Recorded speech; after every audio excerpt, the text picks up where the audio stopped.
గుళ్ళో కాలుతో తన్నినోడికి వైద్యం చేస్తారా? ఎలాంటి వాళ్ళైనా మనుషులే కదమ్మా. వైద్యం చేయటం మా ధర్మం.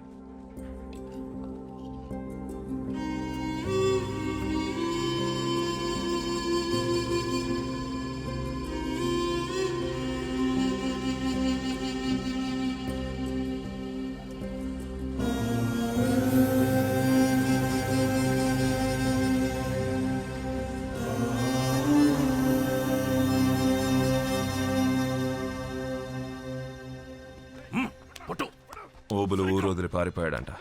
ఎవరికేం చెప్పలేదు. ఆ సారా గంజా లోడ్ లెక్కలని వాడికి ఒక్కడికే తెలుసు. మనుషుల్ని పంపి వాడెక్కడున్నాడు వెతికి మరీ పట్టుకోండి. సరే బావా.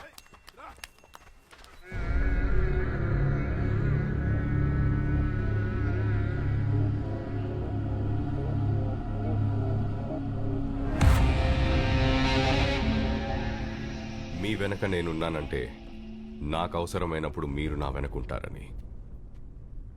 సిద్ధవనం అడవులు నాకెంత ముఖ్యమో మీకు తెలుసు. ఆ ఫైల్ ఇంకా ఎందుకు పెండింగ్లో ఉంది?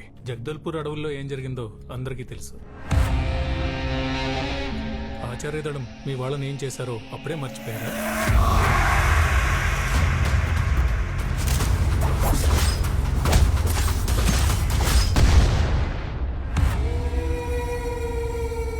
అది ఇంకా చల్లారక ముందే ఇంకో అడవిలోకి వెళ్తే మాకు కూడా చాలా తలనొప్పి చుట్టుకుంటుంది.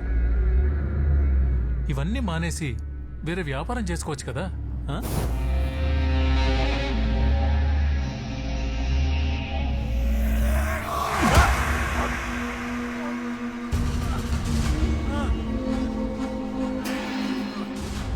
నా దగ్గర కుక్కల్లా తిరిగే వాళ్ళు ఏం చెయ్యాలో నాకే సలహాలిస్తే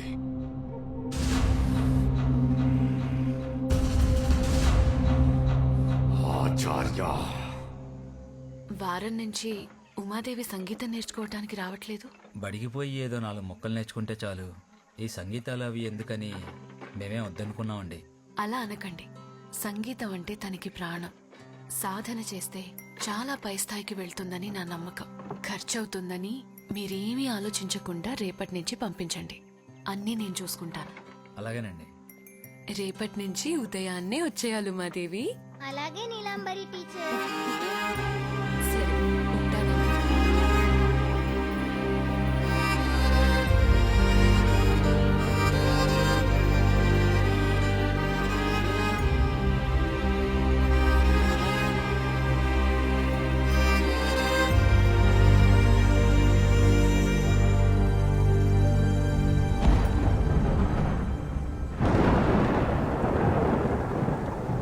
కనిపించలేదు వేదా. వేదా ఎక్కడ కాలు రాలేదు వేదా. మా పాదఘట్టం పిల్ల దేవఘట్టం మీకు ఏమైనా కానొచ్చిందా బాబు? కనిపించలేదండి. అయ్యా, దారిలో మా పాదఘట్టం పిల్ల ఏమైనా కానొచ్చిందా? అయ్యా లేదండి. అయ్యా, మా పిల్ల దేవఘట్టమా ఇంకా పాదఘట్టం కాలేదు స్వామి. మీరేమైనా చూసారా? లేదే. గురుకులంలో చూసారా? చూసాం స్వామి. సాయంత్రమే వెళ్ళిపోయిందన్నారు. ఎక్కడ కాన రాలేదు. వర్షం కదా, ఎక్కడైనా ఆగిందేమో.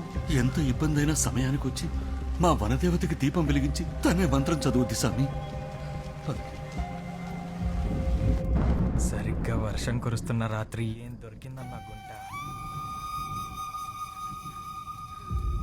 ముందెవరు వెళ్దాం? రేయ్, ముందు నేను వెళ్ళి రుచి చూసొస్తా. తర్వాత ఎవరెవరో చీటీలు వేసుకోండి.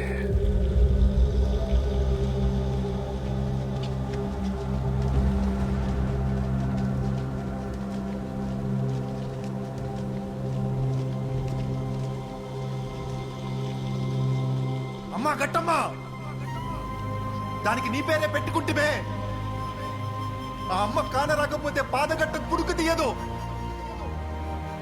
ఏడదాస్తివో పదిలంగా పాదగట్టని పంపవే.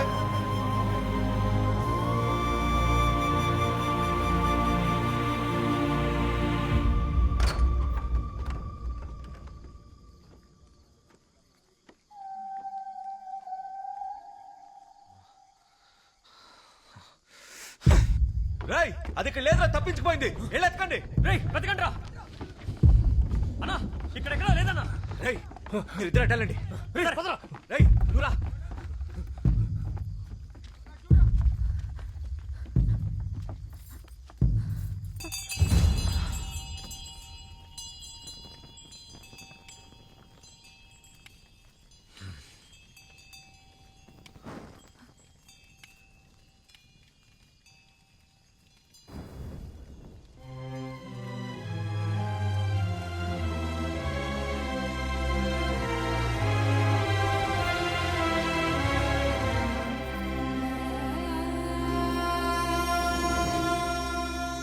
దీపం వెలిగించాల్సిన దేవఘట్టం అవి.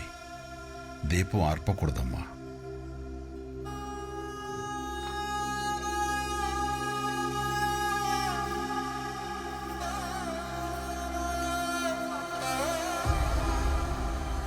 ఇక్కడే ఉందిరా. ఈరోజు చిక్కదేమో అని కంగారు పడ్డా. నువ్వెవరు? అసలు ఇక్కడ ఏం పని? ఆ ప్రశ్న అడగాల్సింది నేను. ఇక్కడ మీరు చేయాల్సిన పనేంటి, చేస్తున్న పనేంటి? అసలు ఎవరు నువ్వు? పాఠాలు చెప్పే అలవాటు లేకపోయినా అందరూ ఎందుకో ఆచార్య అంటుంటారు. బహుశా గుణపాఠాలు చెప్తాననేమో.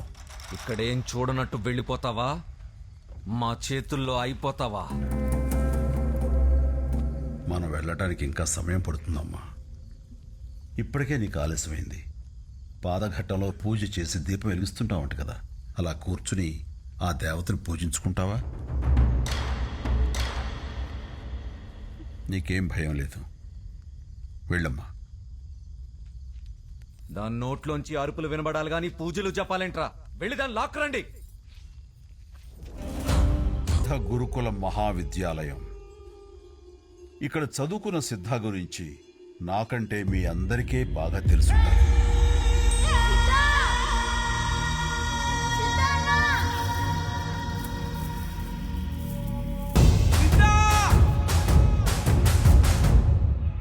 ఈ ధర్మస్థలి గురించి అతను చేసిన త్యాగం, ఇక్కడున్న ప్రతి రాయి రప్ప మర్చిపోవనే అనుకున్నాను.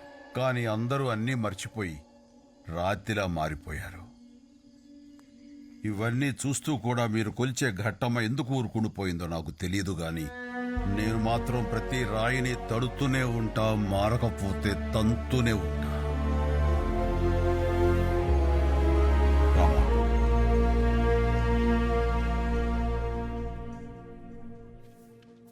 నాన్న ప్రస్తుతానికి ఎవరిదాన్ని వాడుకోమని చెప్పానుగా, వచ్చే నెలలో కొనిస్తాను, సరేనా?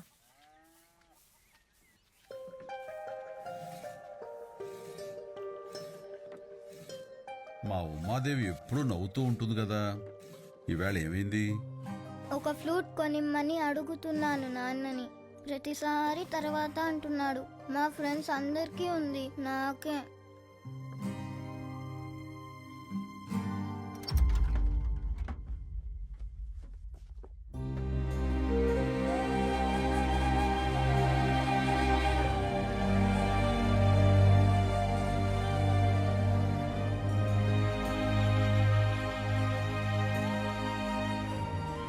హే ఫ్లూట్, మీ దగ్గర కూడా ఉందా? మీకు కూడా వచ్చా? ఆహా, ఇది నా ఫ్రెండ్ది. అతను గుర్తే నా దగ్గర ఉంచుకున్నాను. అవునా? అయితే వద్దు. ఆ, నువ్వు నా ఫ్రెండ్వే కదా. నువ్వు దీన్ని వాయిస్తుంటే నా ఫ్రెండ్ వాయించినట్లుగానే ఉంటుంది. అవునా?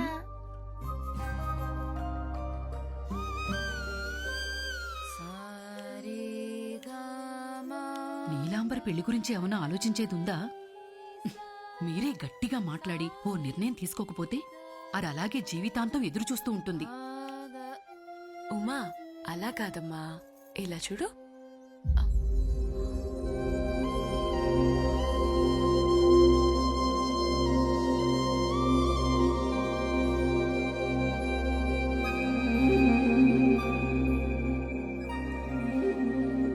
ఇది ఎక్కడిది ఉమా?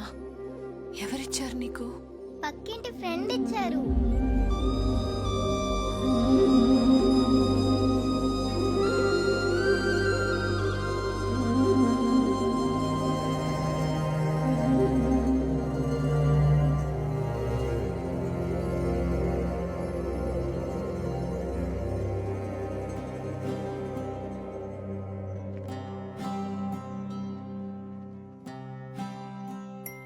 ఎవరు మీరు?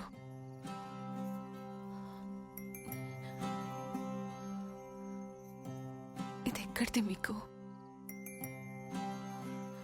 ఇదెవరిచ్చారో చెప్పండి. సిద్ధ. సిద్ధ తెలుసా మీకు?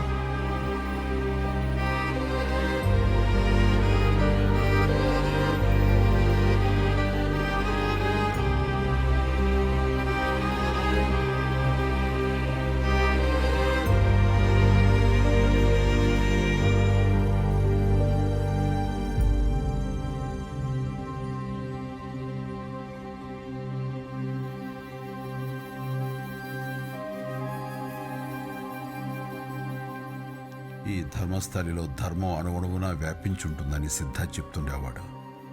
కానీ ఇప్పుడు ఆ ధర్మం ఏ కోసైనా కనపట్టలేదు. కారణం సిద్ధ ఇక్కడి నుంచి విడిపోయాక ధర్మస్థలి ఆ బసవ చేతిలోకి విడిపోయింది. వాడు చేసే దుర్మార్గాలకి పాదఘట్టం వారు చెప్పే ధర్మం కనుమరుగైపోయింది. రేపే ఘట్టమ్మ తల్లి రథోత్సవం పాదఘట్టం వారి చేతుల మీదుగా జరగాల్సిన మహోత్సవం. ఆ మహాకార్యాన్ని కూడా పాదఘట్టం వారితో కాకుండా ఆ దుర్మార్గుడి చేతుల మీదుగా జరిపిస్తాడు. రథం మీద ఉన్న ఆ తల్లి ఇదంతా చూస్తూ ఎలా ఊరుకుంటుందో నాకు తెలియదు, కానీ దాన్ని చూస్తుంటే నాకు మాత్రం గుండె చప్పుడు ఆగిపోతే బాగుండనిపిస్తుంది. ఎలా చేయించుకుంటుంది? నీ అనుమానమే నిజంలా ఉంది. ఓబులుగాడు ఊరోదిలి పారిపోవడం, గురుకులంలో పిల్లకాయలు బుద్ధిగా చదువుకోవడం చూస్తుంటే ఊళ్ళోకి ఎవడో వచ్చి ఏదో చేస్తున్నట్టు అనిపిస్తోంది.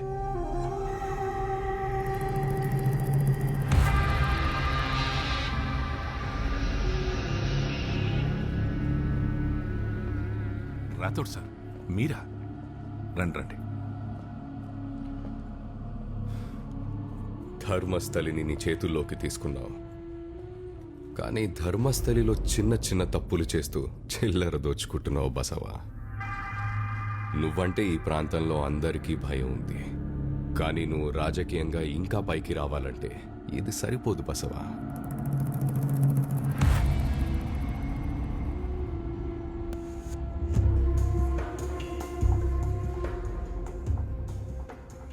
ధర్మస్థలికి ఇంతకు ముందు నా తమ్ముణ్ణి పంపినప్పుడు నేననుకున్నది జరగలేదు, కానీ సంతోషం ఏంటంటే కనీసం నువ్వనుకున్నది జరిగింది.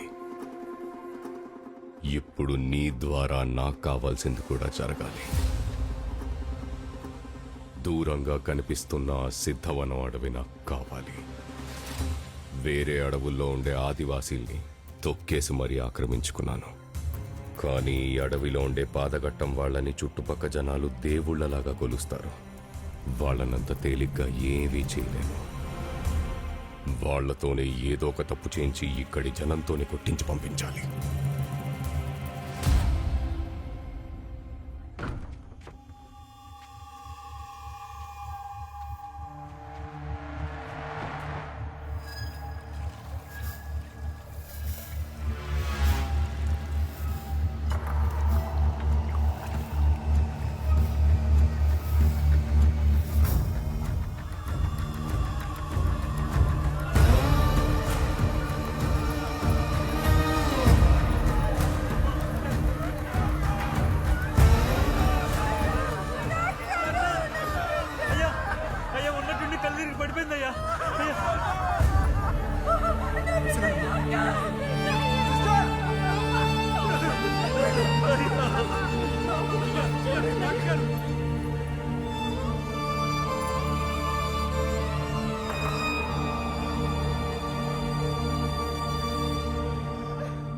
ఊళ్ళో రోజు పిల్లలు తీసుకున్న ఆయుర్వేద మందులో విషం కలిసింది.